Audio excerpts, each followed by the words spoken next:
Hello students, welcome to this video lecture on engineering curves. I, Anthony Augustine, in this video would be discussing a problem on cycloidal curves. Following is the problem statement. A vertical line AB 50 mm long is diameter of a circle and the circle is rolling without slipping on a horizontal line AC. We have to draw the path traced out by point B for one complete revolution of circle and name the curve.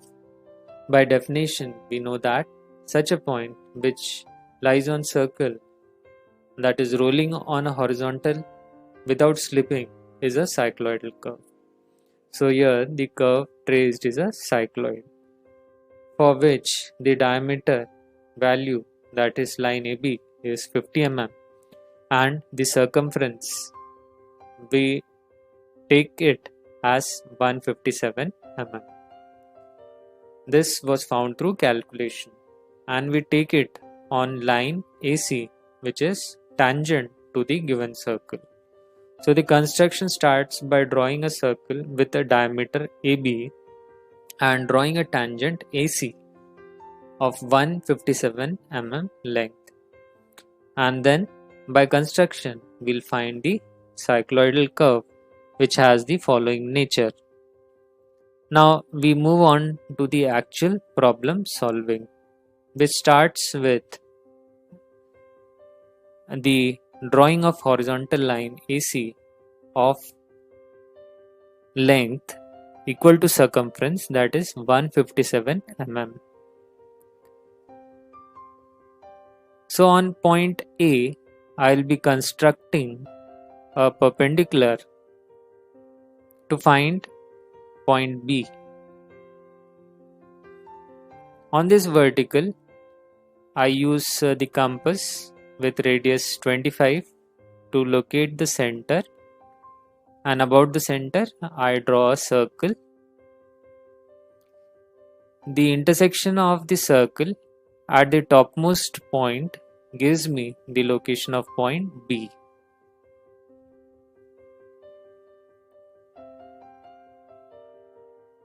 Now I'll divide the circle by drawing a horizontal through the center, and I also draw a tangent at B.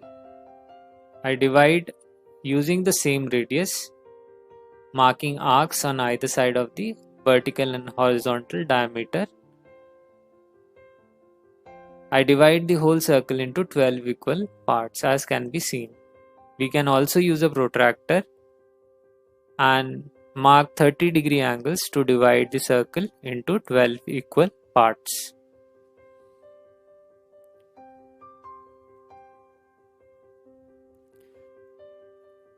Now we have divided the circle, so we are tracing the point B and the circle is rotating in clockwise direction.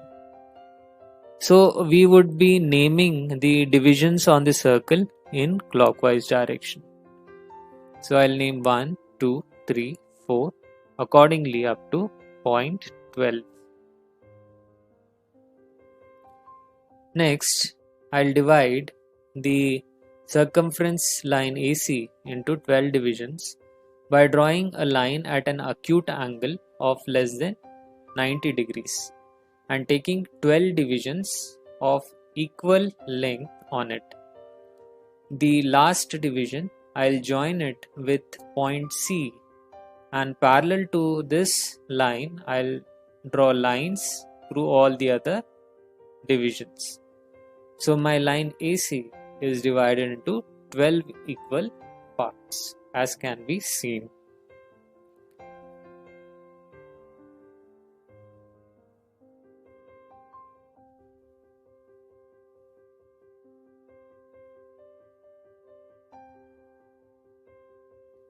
All the divisions I would be naming, starting with 1, 2, 3 with a dash notation. So 1 dash, 2 dash, 3 dash, so on up to 12 dash.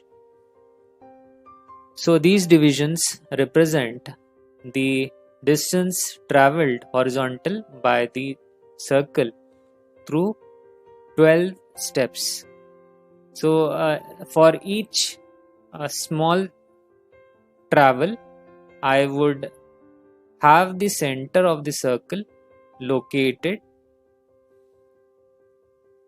on the locus or the horizontal passing through the center of the circle. So I am transferring the divisions on the horizontal through the center of the circle. Next, I draw horizontal through the divisions on the circle that I had found.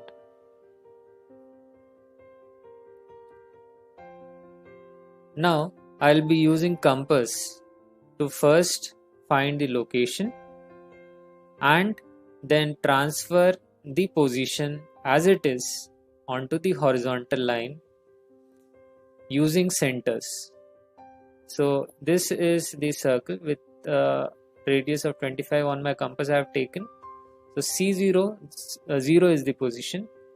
So for C1, 1 is the position. So I hold this position, transfer it to C1 and mark an arc through line passing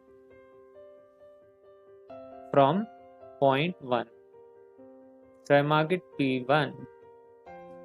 Accordingly, I take it to position and through C2 I mark an arc through line passing through 2.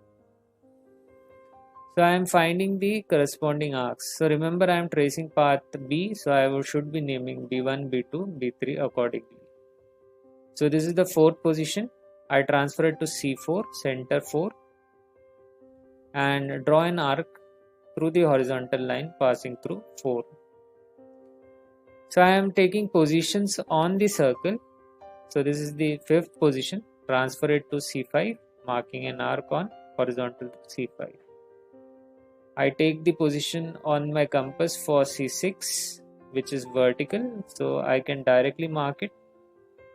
This is P6. This is 7th position. I transfer it to C7, mark an arc. This gives me B7. Now this is position 8. I transfer as it is on line passing through 8. Now remember, I am holding the compass in the same position as that I am keeping on the circle. So there is no confusion regarding the position on which side I have to mark the arcs. And I am using the centers while marking the distances. So I am marking now B10. Now this is the 11th position I am going to find and transfer it to center 11, marking and getting B11. Last B12 is on the vertical. So I have obtained all the points on the cycloidal curve. Now I use a flexible French curve edge to join 3 points at a time and draw a smooth curve, smooth, continuous and dark curve, which is a cycloid that is required in the solution.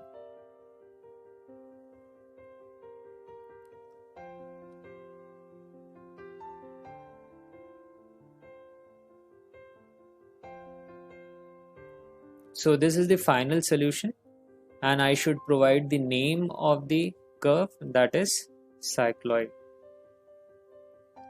So this is the required solution. Hope you are able to solve the problem and you understood the construction of the given problem. Thank you for your patient listening.